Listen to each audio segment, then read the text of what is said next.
Hello, everyone. John and Tyler are here. What's up? We're excited to be here. If you're here, please say hello. We'd love to see and hear you.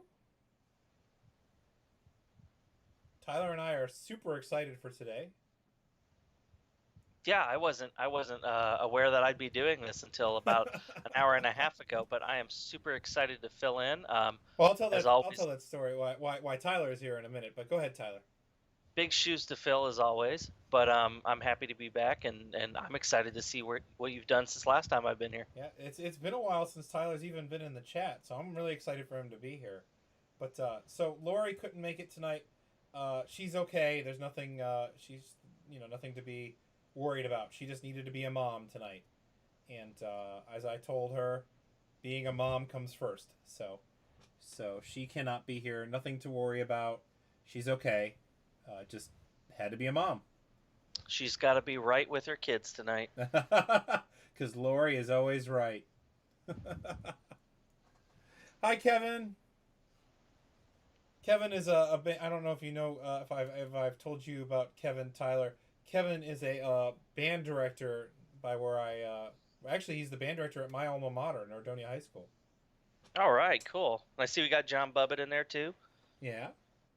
John, hope you enjoyed that coffee this morning with that V8 juice. I sent John some of my marches arrangements this morning. Actually, it was funny because there's got to be a glitch with Facebook Messenger. I attached them to a message and I hit send, and then later I was like, man, John hasn't said anything about these. I wonder what's going on. And I went and looked, and they never sent. Oh, geez. Well, they'll get there. There's always email, right? That the ancient technology. Yeah, I know it's crazy. Email. All right, John. Well, let's get it going. Where did you leave off? I think that's a So here, Tyler, good thing. I'll walk you through here. We got Pete Ciano in in the chat, and I finally am saying his name right. He gave me a tutorial when he was here. So Tyler, we got through the we got a transition here. I think it's a good start on it. We're actually really happy with it. We got from the B theme into this transition. We restated the A faster theme here, and then we started slowing down. And we actually wait till you hear this timpani part. I was so proud of this timpani part. And we called it a happy little accident because what happened was I had something there and I deleted it, but for some reason these little quarter notes remained. Ah, So right, right in the rest. yeah, right in the it was perfect. So we were actually listening to it and they were there, and I was like, oh, well that works. So they're perfect, and they're our happy little accidents. So let's listen from the beginning, and I'm excited. This is the first time Tyler has heard this, so he's the first time he's heard what we've done to this ending section. So here we go from the top. And please let me know about volume. I think everything looks good on the mixer. If you can't hear me or Tyler or the music, let me know. From the beginning. I'm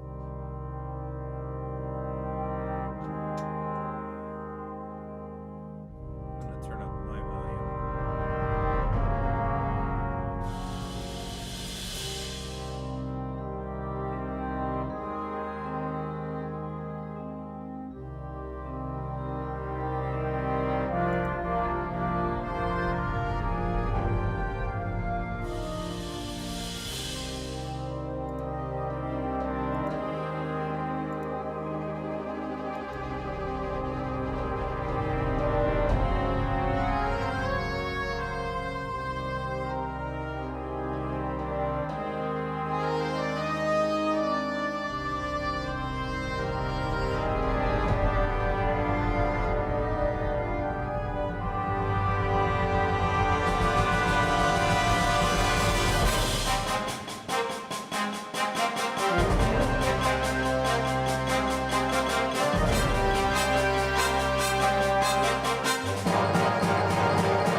back to Allegro there, but that was just a placeholder.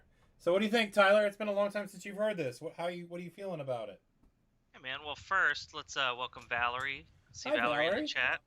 Um, so I'm gonna make two comments, which I'm sure will be incendiary because anytime anyone makes a comment, they're incendiary. I'm I've offended. noticed, it's okay. I've noticed, contrary to what the snare player wants to do in the back, it seems like snare is all the time, a lot. Yeah, I agree with And that. I've started using my snare as more color and less groove rhythm for the most part. I mean, don't get me wrong. There's nothing wrong with having some battery groove and rhythm going on, but it's just it's almost like a machine gun constantly hammering, and I think it's going to take away some of the clarity of some of the nuance of your orchestration. Originally, so to go off of what you're saying there, Tyler. Originally, when we were working on this last week, this snare drum. Well, I should start with this. This snare drum part was only a placeholder, but that was because originally there was nothing here, and so I kind of just took this one rhythm and copy and pasted it. But I could definitely see, to go off of what you're saying. Oopsie, what did I just do? So have you studied any Persichetti? I haven't studied it, but I have played some of it.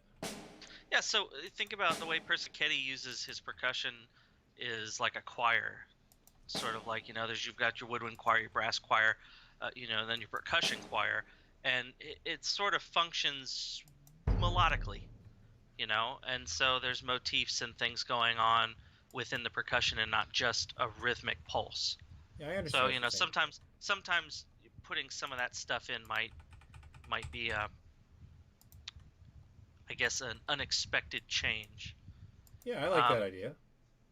Also, and again, another incendiary comment, I almost feel like we're getting to a point where the real crass, bombastic harmonies and rhythmic hits in the winds, it almost seems like a trip back to regular tonality and I guess more common sounds is actually more unexpected now than these real big kind of intricate transitions like the one that you were talking about your transition where we've got these sort of out of the loop harmonies happening. Sorry, I was just trying to do sort of what you were talking about while you were talking. You talking about this back before we go to what just happened? Like in here, where goes this dot dot dot dot. Yeah, all that. I can't. It's hard to do this without calling out certain composers. Yeah, so I know. I understand. But this kind of stuff is getting so predictable now. In the upper echelons of the wind band world, that it's almost like a major chord is like, oh, finally. That was something. There's a reason why when DCI lays on a really big hit, it's always a big old fat major chord. That was something I was afraid of in this section. If I put these minor seconds in here, I was a little afraid of that. Don't get me wrong. There's nothing wrong with some crunch. It's just I don't know. It's almost jarring with your piece, which is I'm sure what you're going for is a jarring change, but it almost I don't know. It almost doesn't fit. That's how I almost felt feels forced. I did feel that way. I did feel. I agree with you 100%. I was sort of the, does this fit? That was kind of one of my thoughts here. I do really like this, the rhythm here. So here, let's try this. Let's get rid of this trumpet part just for now, because that's where most of that kind of dissonance is. Let's just get rid of it for a second, and let's listen to this without it. Here we go. Let's just listen to this without that and see what's going on here.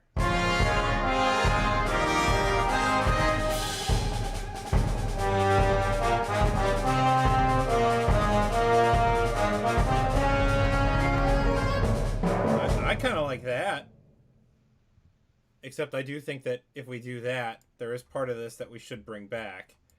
Not this, but those triplets at the end, the dot dot dot dot dot dot. I think that that's really effective. What do you think about that, Tyler? What do you guys think in the chat? I'm afraid I did not hear it. Oh, okay. Here, I'll do it one more time. All right, man. I'll do it one more time. And then chat as well. I'd love to hear what you guys think as well.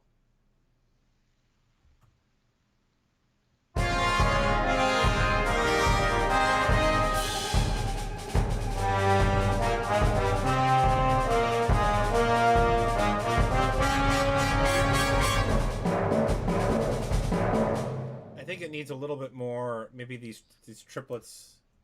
I don't know, John. I actually like the simplicity. It's a far more effective transition at that point. Well, no, I'm just saying this right here, 2 beats before. I think it just needs the 2 beats beforehand to lead into the triplets and the trumpets. That's it. I do really like it like this, though.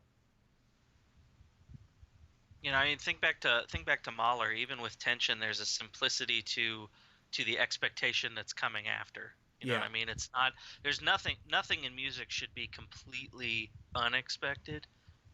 Yeah. You know, it's there's always a level of predictability. You can go, I wasn't expecting that, but but it still works. Let's hear this one more time. I think that this is good for this. I think this is good. And also chat. Let's hear what you guys think as well. Let's give it a listen.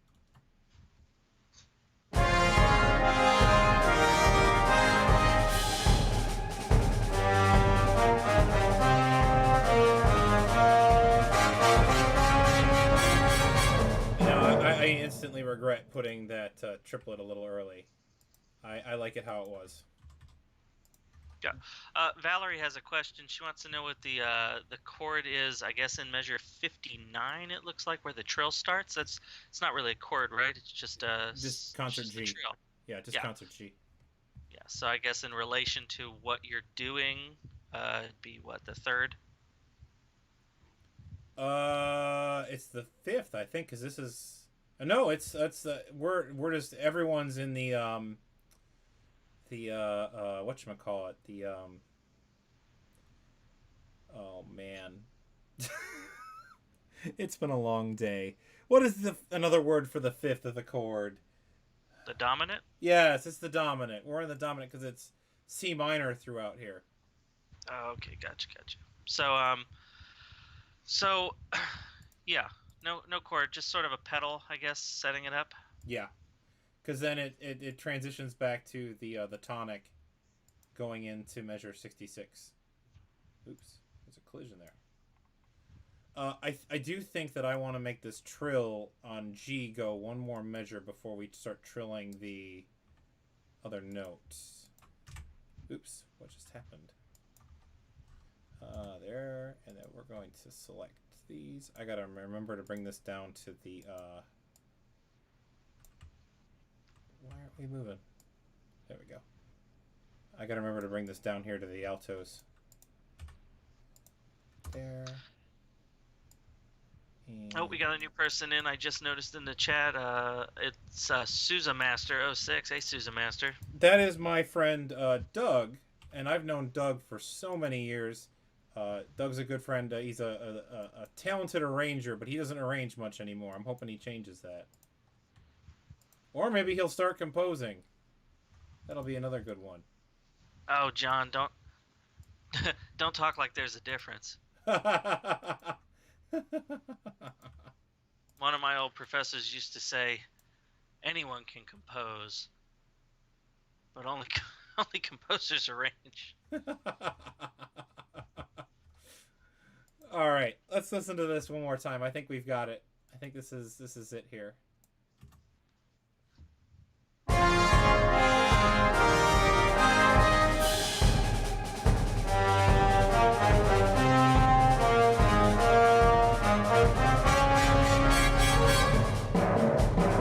Freeze up, John.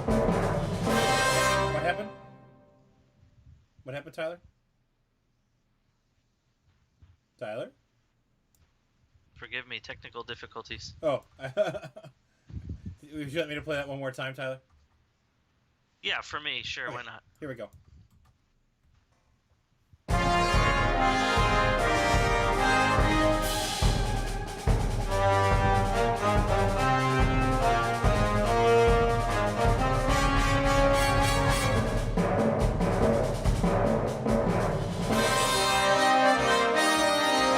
I gotta be honest, I really like that. I think that's good. In fact, to be honest with you, I can almost hear this G trilling all four measures, but I do like changing on the fourth measure. Well, in contrast to that, Valerie says she feels like the trill could be a different note, but she's not quite sure what note. Well, here, let's try. Let's try where these. I don't think this is gonna work, but let's try taking it down. It looks like a second is what this run ends off on. I don't think it's gonna work. No, it wouldn't, because that would be concert G against concert F. We could put it on the 5 of 5. We could put it on D. Concert D. We're not going to leave that note there. I realize there's some serious range issues, but before we go and mess around with them, let's see if this works. I'm going to play it real quick, Tyler.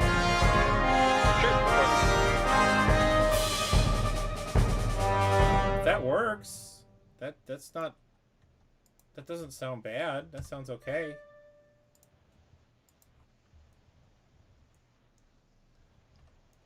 I think, in fact, I could live with that. I think that I can go with either that or G. My vote's going back to what you had, but dealer's choice. John Bubbett, and I can't see where 59 is to see, but John is Here, suggesting I'll make a possibly, PDF for you, Tyler, so you can have it. Oops. John's asking possibly at 59 without the bass drum. 59 without the bass drum. With this as it is here, John? I'm assuming, but we'll see if John has a different idea. All right, Tyler. While this is playing, I'm going to send you the PDF so you can have that.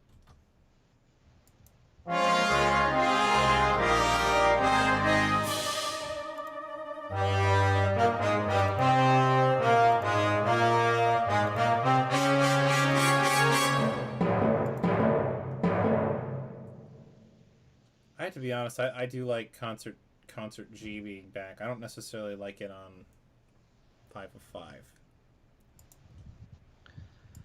Because then it has nowhere to go here. Like, it needs to change, I think. Like, just leaving it on the same note isn't as effective. John, go ahead. What about some drama, man? How about right when the low brass come in, we have some kind of nice bombastic sizzle chord come in, like a gong or crash cymbal. I prefer gong personally, but maybe gong paired with bass drum. Right when just as for a 1/4 note hit, something that'll just splash. All right, here. Let's get rid of that. Let us do that. Let's move. So we'll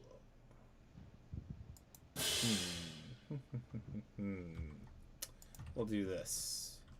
We'll try this at least. Oops. I need to put a dynamic down there before I forget. I need to remember to bring these dynamics over.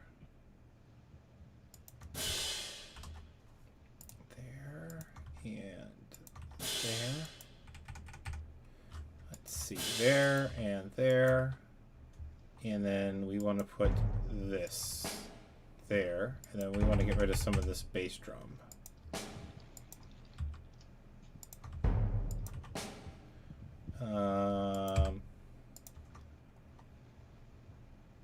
Alright, let me fix these trills real quick, and then we'll listen to this.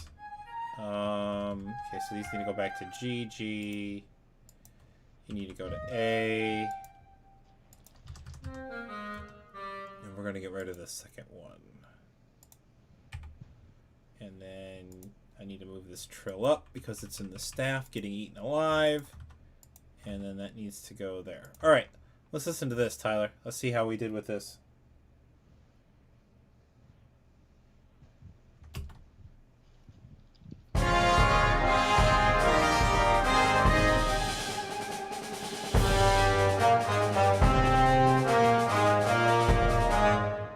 Okay, I see some of what you're talking about. So that I like that without that bass drum there. I think that sounds great. And then just putting it here every other measure like that. Here, so let's listen to this. I do like it like this. This sounds great. I think it's good. What kind of timpani what timpani do we have available to us at this point? F, G, D flat, and C. F, G, D flat, and C. Let's do this. Oops. Well, that works. Like that. Oh, John, what grade level sort of skill level are you aiming for with this piece? 3. So you can change timpani. The thing is they're going to need to go right back after this because they have a solo after this, which is, I think, uses all 4 of them. Let's check. It uses C, G, D flat. F is the only one it doesn't use here, so we could change F. But does F come back anytime? No, so we have F available to us if we want to change the lower one.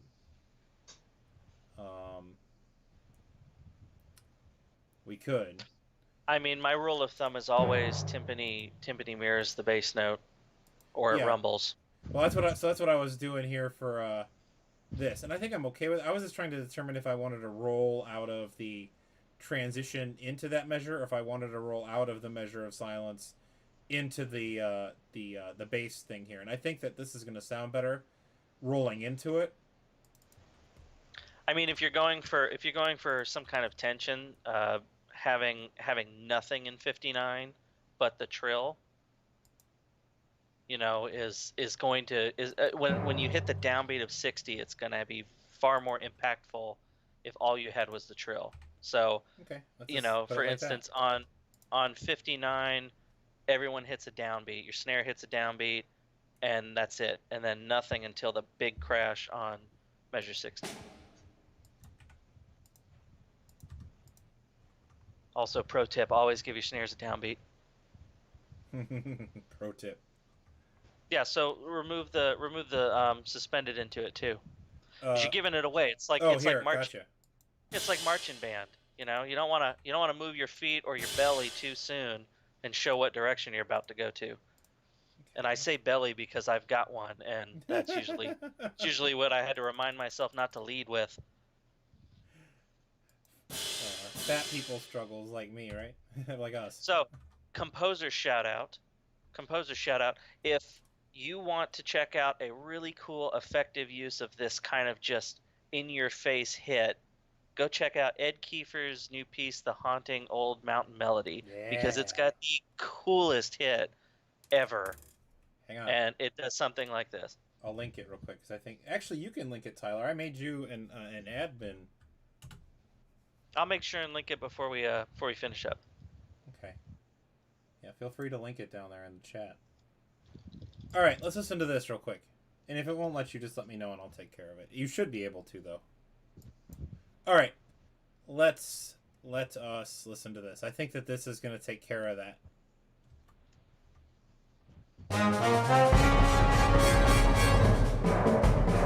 Whoops. I was wondering why it wasn't playing what I was looking at. It's because I never told it to start back where it was. Here we go, for real this time. I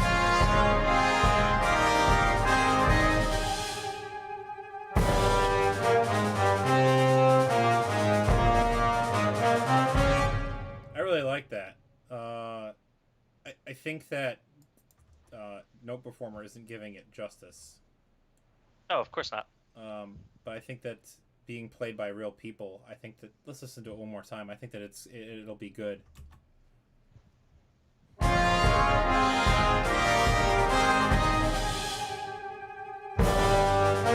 Yeah. But I want to give give this trill for some color. I want to give the trill to the vibraphone, which I do believe is mallet 2. Nope, that would be chimes. That would be really interesting. Yep, there we go. We can give this some of this melody to the chimes. Oh, John, stop. I was just gonna outline it. I wasn't gonna do the whole thing. Uh, All right, fine. I'll get rid of it. it's just gonna turn into marching band. Well, here, then we'll do Nope. this. No pits on this concert stage, man. We'll just do the first note of everything. Like that. There you go. That's better. There we go. Okay. All right, let's listen to this. I think this is it.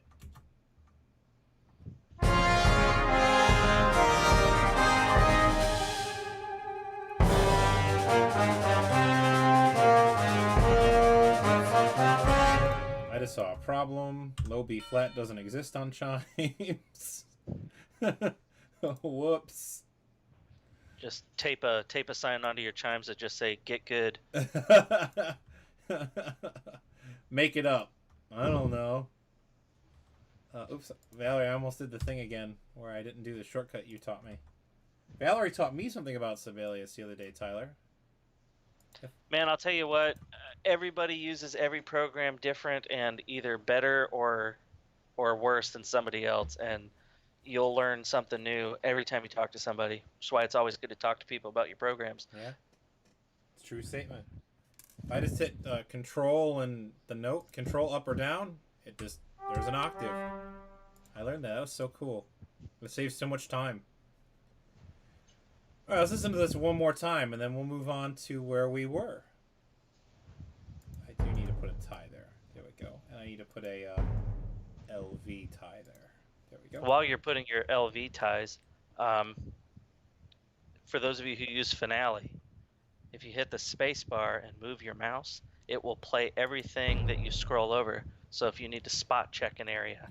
I thought it super was easy. control space bar. It's control or command space bar. It's option space bar if you're on a Mac, but it's There you just space bar if you're on a PC. Yeah, I love that. Love it, love it, love it. That's one thing about Finale. Now, Sibelius has a similar... It doesn't do it nearly as well, but it is similar. So if I do this and I hit the bracket keys, it'll kind of go through it, but it doesn't hold it like Finale will. So like You gotta have the hold. I can do this. Not really useful without the hold. Like it holds the long notes, but it doesn't hold the short ones. Yeah, you know, one of the biggest things I see with younger composers is they try and harmonize everything. Yeah. So if they have a line, they want to harmonize the line, so they'll harmonize a moving line, but not understand that they're just crunching up the line underneath it. And you can't always harmonize everything. You know, every line can't be harmonized. Very true. Very true. Speaking of crunching, that fortissimo there on the bass clarinet was nomming away at that accent. All right, we'll listen to this one more time, and then we'll move forward, and we'll look at see what Tyler's thoughts are on. Tyler, what do you think of what we've done? Because this whole B section, this was your idea. I don't remember what it was, so let's get through this, and then we can get there, and I can figure it out. Okay, I'm interested to hear what you think happened, or what you think of what developed there. All right, here we go. Where? But the section right before this B section, I was here for that. where we developed it and everything. Yeah. Oh, okay, then we don't need to go back to it. Yeah, no. The cool little 9-chord movements and stuff like that, you know, awesome. All right, here we go. Let's go forward then.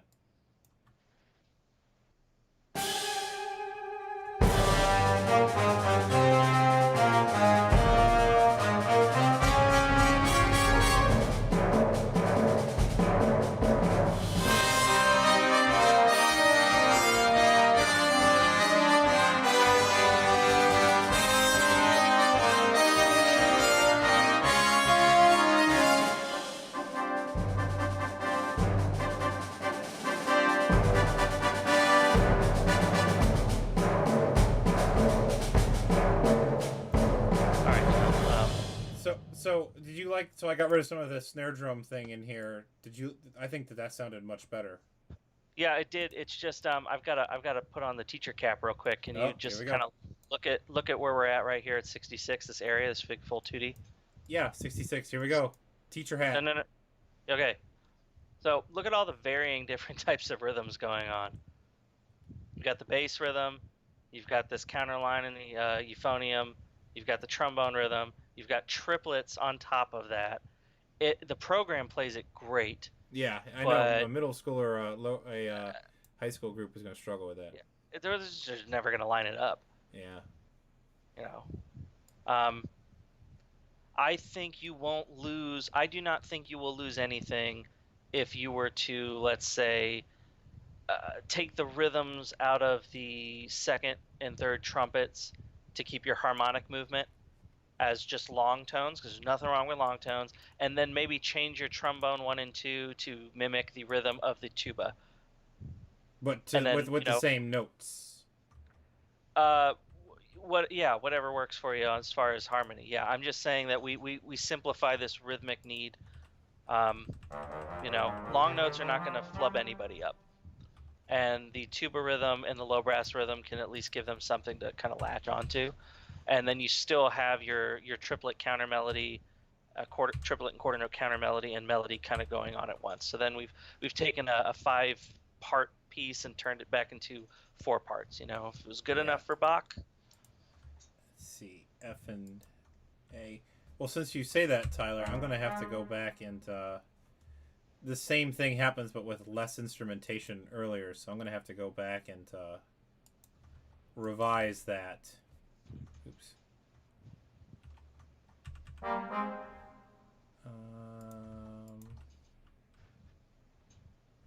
That needs to be B flats. There we go. And then D flat with A flats. Let's see. There we go. Cool.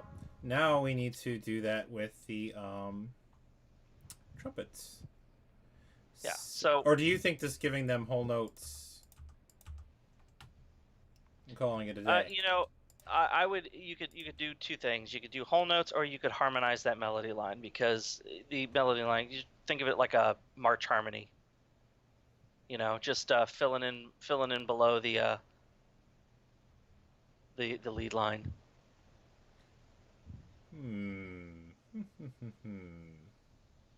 So what you have right there in 66, it would just be a half note and then triplets on the same static notes. Yeah. So here, and then. But I'm 100% not opposed to whole notes. Well, here, let's put it to the vote. Let's see what you guys think. Triplets are doing this like we're doing here, or do you guys want to hear whole notes? What do you guys think? Personally, the whole notes will allow the counter and the melody to kind of be front and center, whereas this is going to make the counter melody less like a duet, more like a full 2D machine. What do you guys think? Let's listen to what we have thus far, and I'll let you guys make an opinion here. Let's start at 66, and we'll hear what we have here. And then do you have it already fixed above?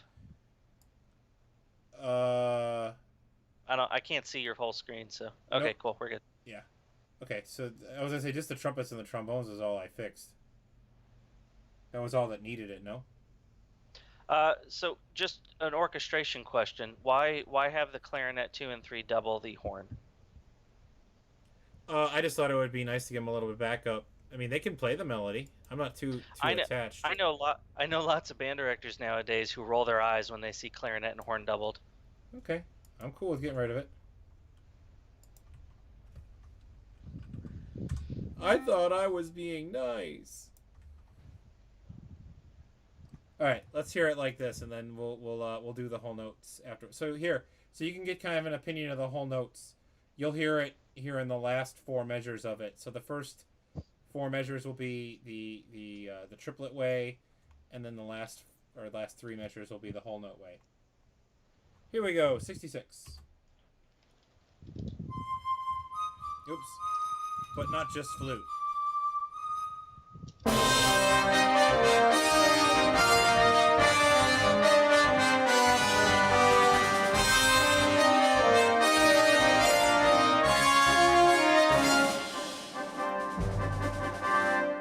want to hear what you guys have to say. I personally, I like the triplets. I think that they didn't take away from it. Although I just realized I made a whoopsie here in this measure, and this shouldn't be triplets. This should be quarter notes. That should be like that. Valerie is asking if you can play it one more time. Yeah, I'll do that. One more time. Here we go.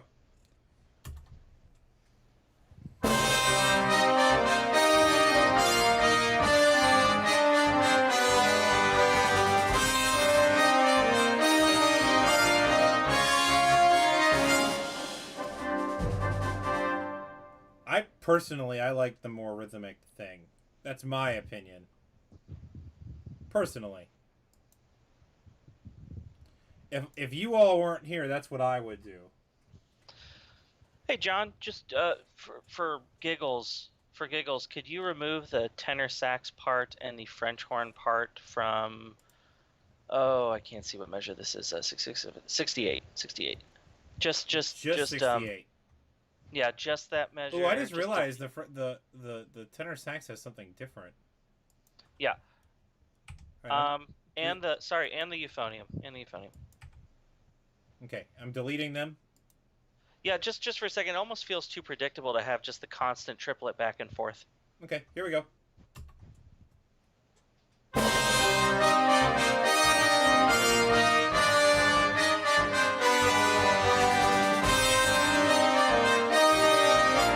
Because when we were originally doing this, I did the rest da da da again, and it felt like it wasn't, I don't know, it didn't feel right to me. That's why I ended up going with it. Sometimes in your melody, it's cool. It's good to let the sustained notes speak for a second, and I think it freed up the trumpets to speak on the end of that kind of middle of the phrase. Dee dee da da dee dee dee dee, and let them actually do something without having to have something come in. Okay. You know, so like what you're doing with the French horns, just kill it. Let it breathe, John. Don't always have to have notes in the space. What was Sousa used to cherish the silence, which is why so many of his marches have silence between the notes, but people try to play in those rests. I agree. Let the horns be silent in 68. Just on beat 1 or the whole measure? The whole thing. Really? Yep. I was gonna put it just the rest on beat 1. Let that melody speak for a second. So we were okay with it resting on beat 1, or do you want the whole thing gone? Me and Valerie we're good with the whole thing gone. All right, gone it goes. If anybody else wants to speak up. Let's hear what you guys have to say.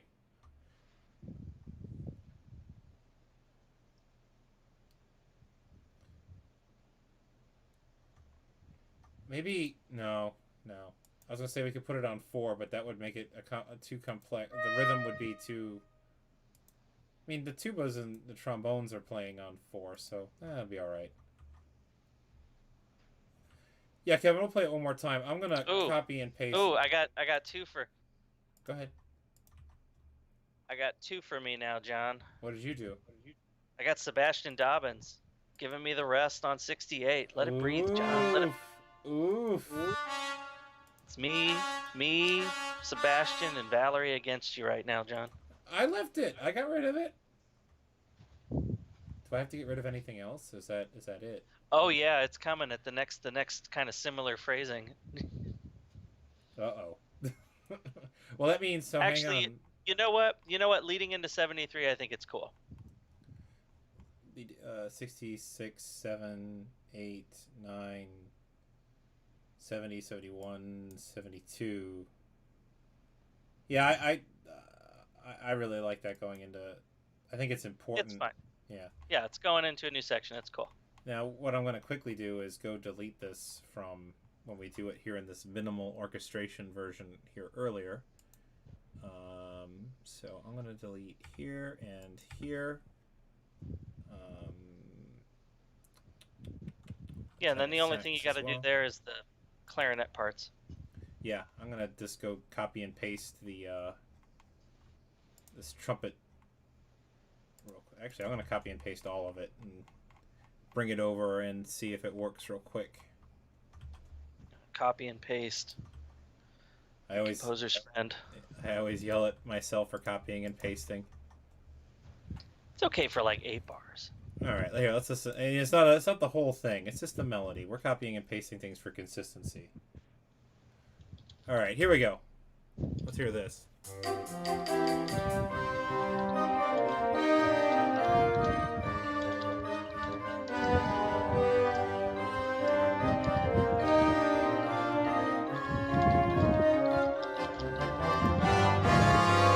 So we are all okay with this now at 37. Does that sound okay?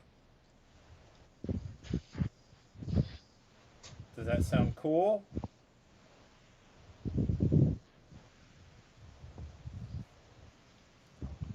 I don't see any naysayers, John. Yeah, I don't either. I am going to copy and paste this thing here to the tenor sax because it makes no sense for them to have that weird rhythm that nobody else has. What are they playing? I don't. They're kind of playing their own thing, but they're not. Here, we're gonna just take the French horn part and give it to them because I don't know what they're doing. And that translates to I don't know what I was doing when I wrote that. All right, here we go. There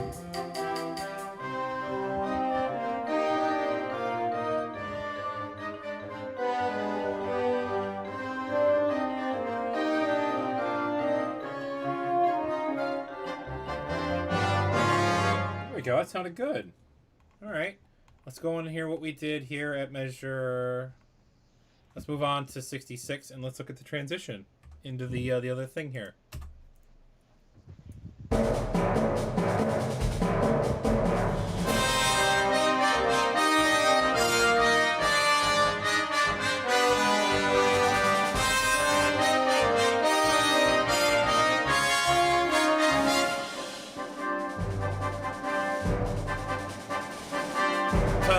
What you think about this timpani and tuba part here?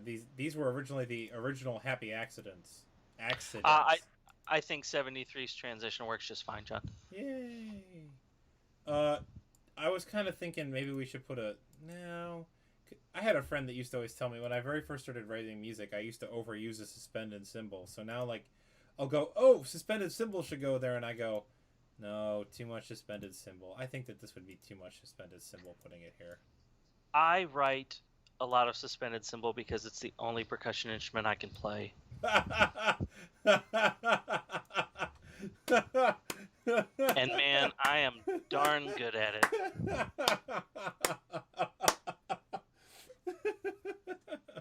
That's great. Oh, man. All right, let's listen to this part one more time, and then we'll try to maybe get a little bit of a start of the transition here, which we already know is going to not be allegro. It's going to be not adagio. I don't know if largo or grave. Let's do grave, and let's make it quarter equals 60 for now. Again, just a placeholder, but better than allegro equals 120. All right, 66.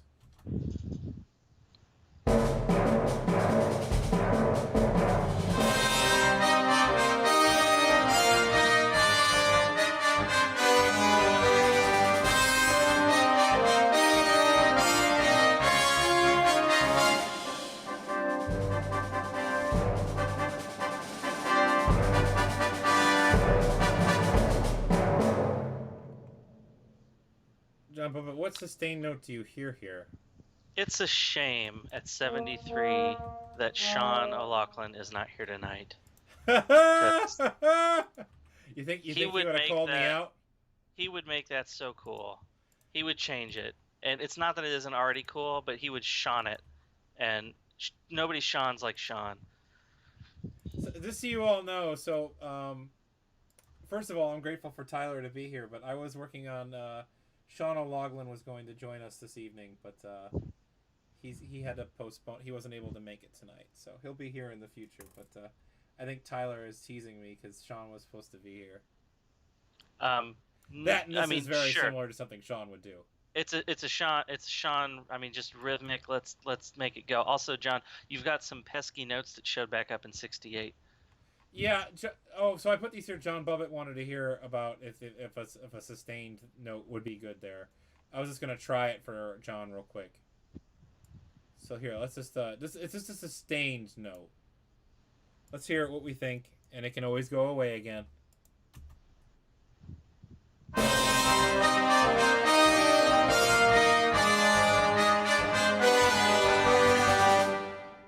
What do we think about that? I could go either way. I say let the melody breathe, John. Okay. Gone it goes. But I'm not the end all be all, so. I can hear it with and without it. I'm gonna leave it out for now. It can always be added back later. A lot of times writing music for commercial lit is a lot of thinking about the predictability of what a lot of other people would do versus not, and I think the majority of people would probably put something in that measure because everything's 2D. Yeah. And so in my mind, I think you just miss an opportunity. This is just me personally. Miss an opportunity to do something that's still viable, still sounds good, but is slightly different than what probably everybody else would do. Yeah. No, I completely agree. I agree. So we'll get rid of it. It's gone. Bye-bye. So, do you think that I should add trills here? It's 73? No, you're good. Everything's good. So we're leaving it alone? Yeah, man, every time you catch yourself saying, how much more can I make this fancy? Just go, it's enough. Okay. Done. So I'm thinking then, here at 79, just moving on into this transition a little bit, just this low C of doom. And it just starts at fortissimo and it goes down to nothing. Isn't it funny how that note is difficult without a trigger, but super easy with one? Let's see. We want the... Oh, it's not showing up because I didn't put it down. There we go. There and there.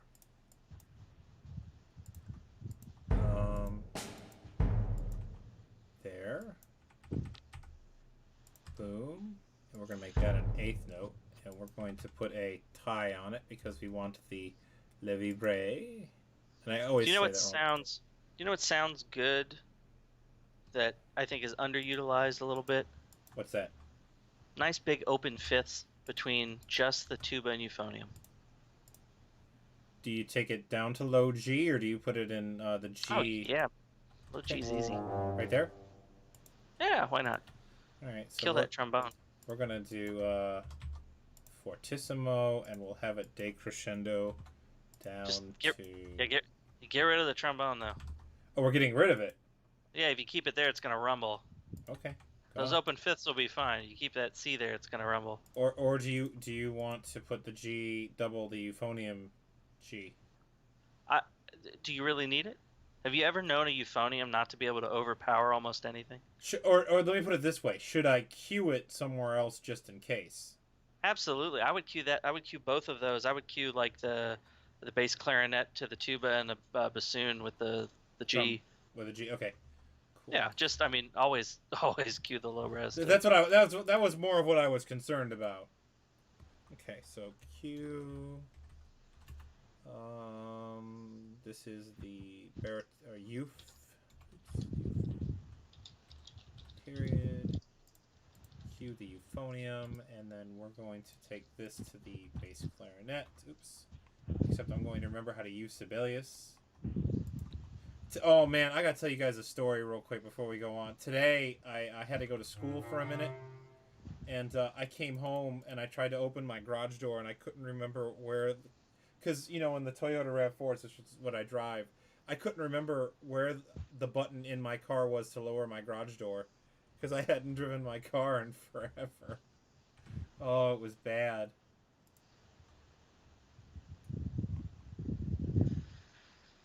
It's just been one of those days. There we go. Alright, and we're going to tell this to not play because they are cues. Alright, let's listen to this.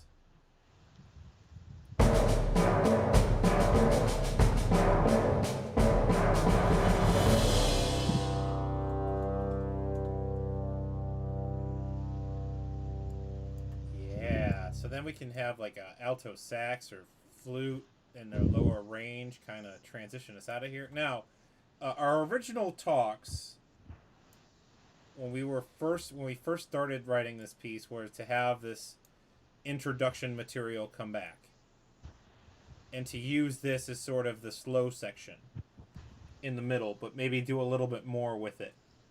Is that something that we still want to do? Good idea? Bad idea? Give me a thumbs up for yes, a thumbs down for no.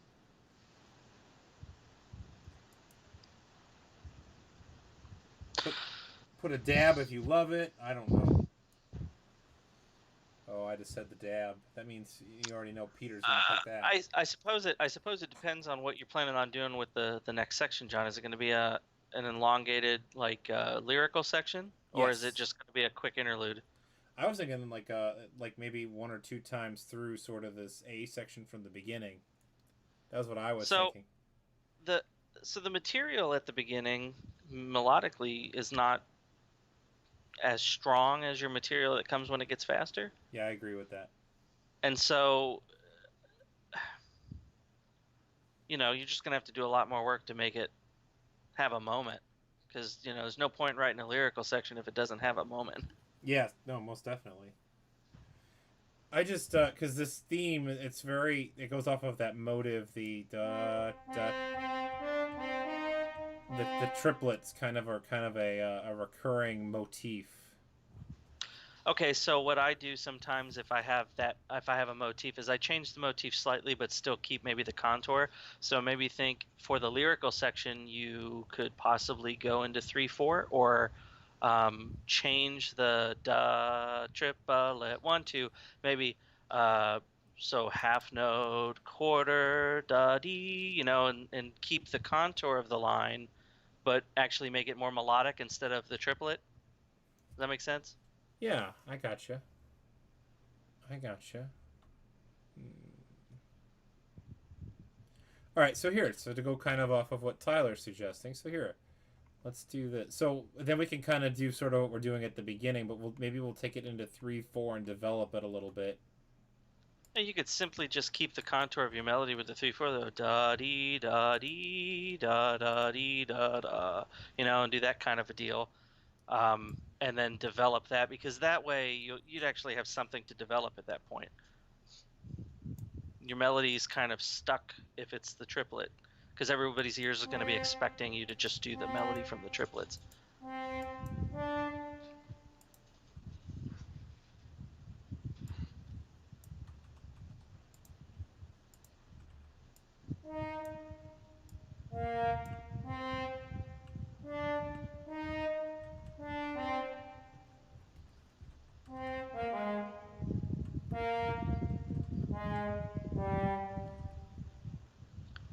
So while you're doing this, John, it looks like we've got like 4 minutes left. So I'm gonna pick your brain while you're kind of doing this. So when you were younger, I'm sure, just like everybody else who writes music, one of the big stumbling blocks for doing something like this, where you have an idea, a musical idea, and then you have to try and put it up on page, is the craft behind it. When I was younger, I could be like, oh, I'd really like to go into a slow section here and do, make it, and I could hear stuff in my head and be like, that's what I want. But you'd get stuck on the actual construction, the engineering behind it. So I think it's always interesting to me that the older you get and the more you do this, that you can start to, like, I didn't have to say much, and you've already kind of figured out what I was saying. Well, I was thinking about this kind of earlier too. Like, man, I remember I used to struggle with some of these things. I used to get so mad at myself, and sometimes I would just give up. Like, I would like go, man, I have no idea how I'm going to solve this problem. And then, as time has gone on, like I just like, well, how did I mean, that was the obvious solution. Why didn't I just do that? It just time is what definitely has nurtured that. Well, time and a lot of failure. Yes, lots of failure. Very much on the failure.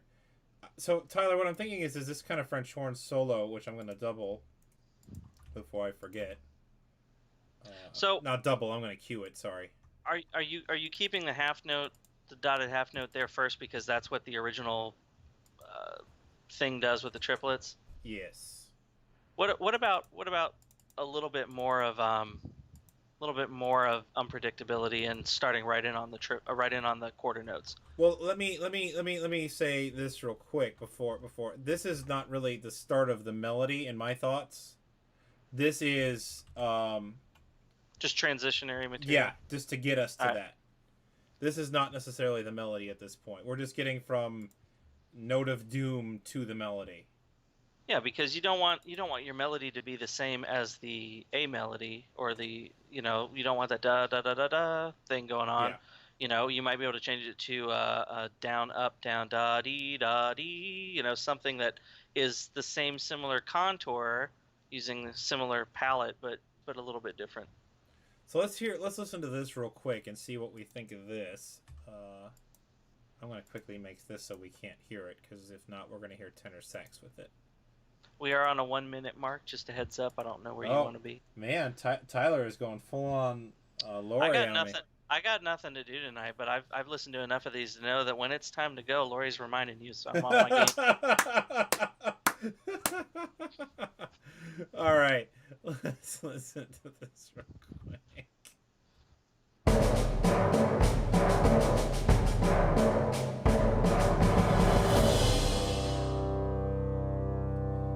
I think that we need to go into 3/4 right on it and have this introductory material.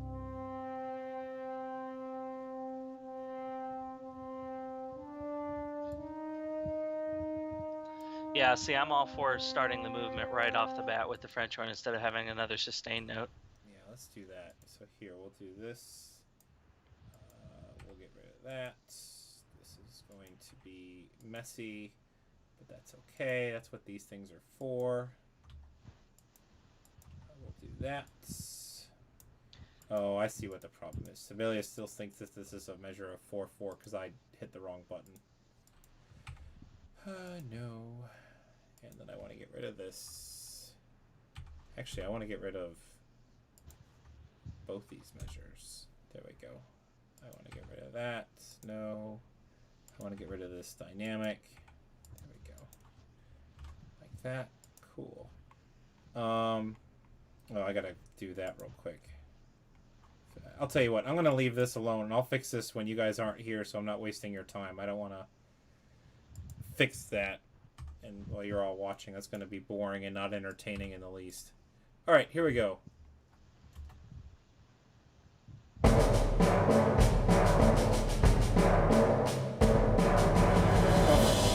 I just did the thing. I forgot.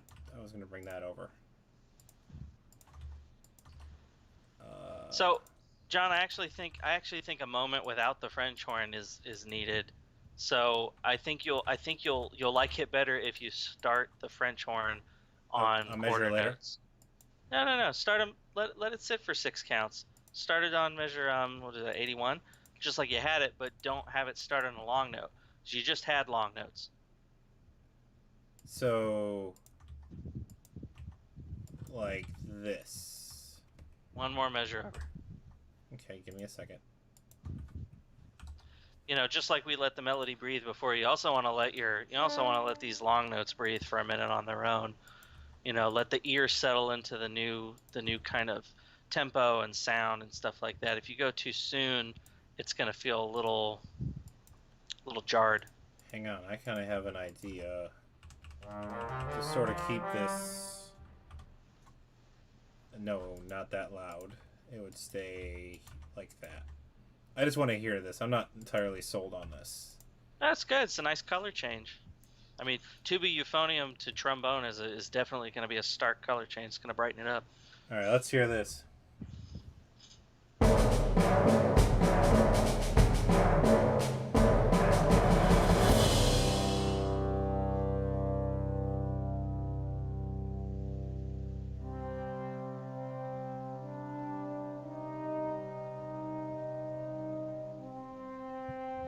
I do really like that. But I think that it needs to keep going. Yeah, I would even suggest having those quarter notes come back after the first half note.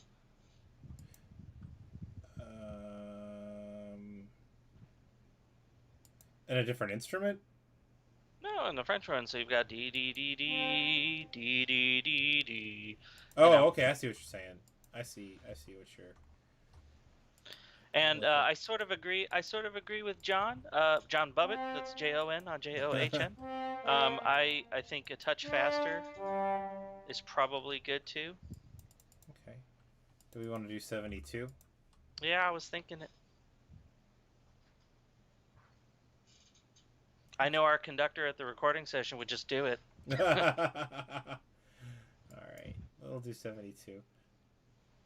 All right. Here we go.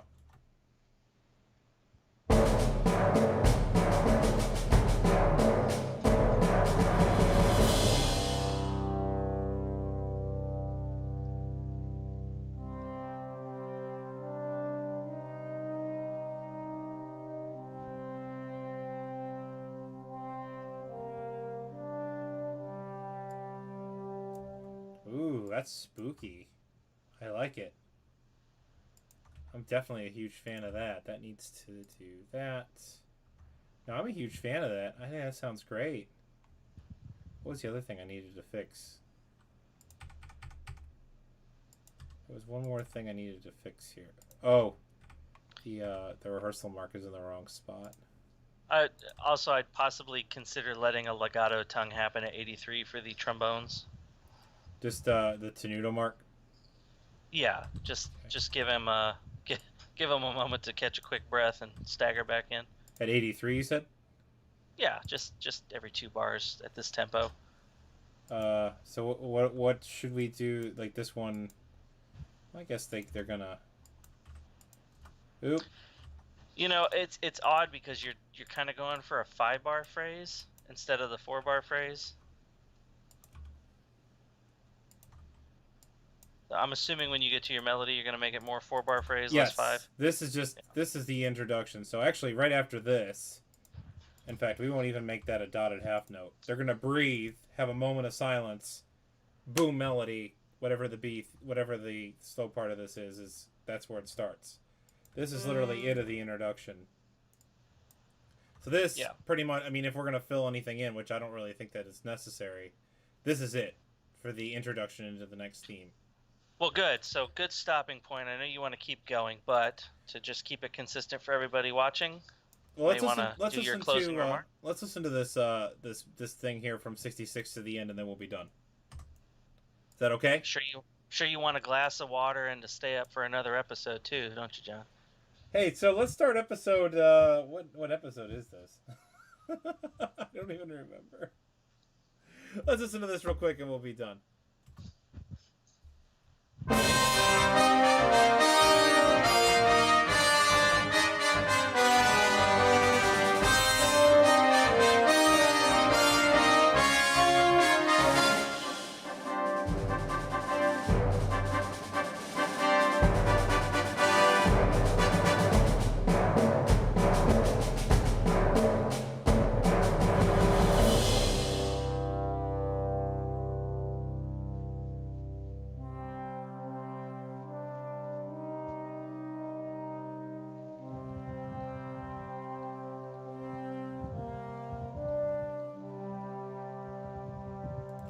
Yeah, I think that's it. I think that's a winner. Well, before I forget, Tyler didn't want me to say this, but I'm going to say it anyways. You won't really need to check out. Tyler has the distinct honor 8 pieces on the JW Pepper Editor's Choice list this year, Tyler. So, I think it's far more impressive to think that I think as a company, Excelsior Music has 61. yes. So, and I'll leave it at that. My success has nothing to do with it. But well, I wanted to brag about you for a minute, but as a company, you are right. That is impressive. But I wanted to brag about you for a moment. But I had 1 piece on the Editor's Choice list this year. My Bend the Iron. Tyler, were you able to get that link for Ed's piece in there? I was not. It wouldn't let me do a link. Oh, I don't know why it won't let you. Well, here, I will take care of that real quick. What grade is it, Tyler? It's about a 2.5. It's called A Haunting Old Mountain Melody, and it is absolutely awesome. It is a great piece. There it is. Okay. I'm going to put that for Ed here in the chat. There you go. Check that out. And I have to check and see why you can't do that, Tyler, because you're supposed to be a moderator. It's all good. I really appreciate you having me out again, John. Not a problem. So, yes, just so anyone who wasn't here earlier, Lori was not able to make it tonight. She's okay. Just had to be a mom tonight. So, she's okay. She's good. Just being mom. So, she'll be back with us next Thursday.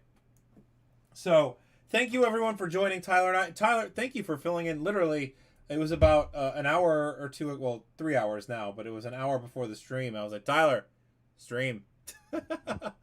So, thank you for helping out. Happy to help. Boys and girls, or as Tyler would say, all you cool cats and kittens, we're out. Have a good night. Bye.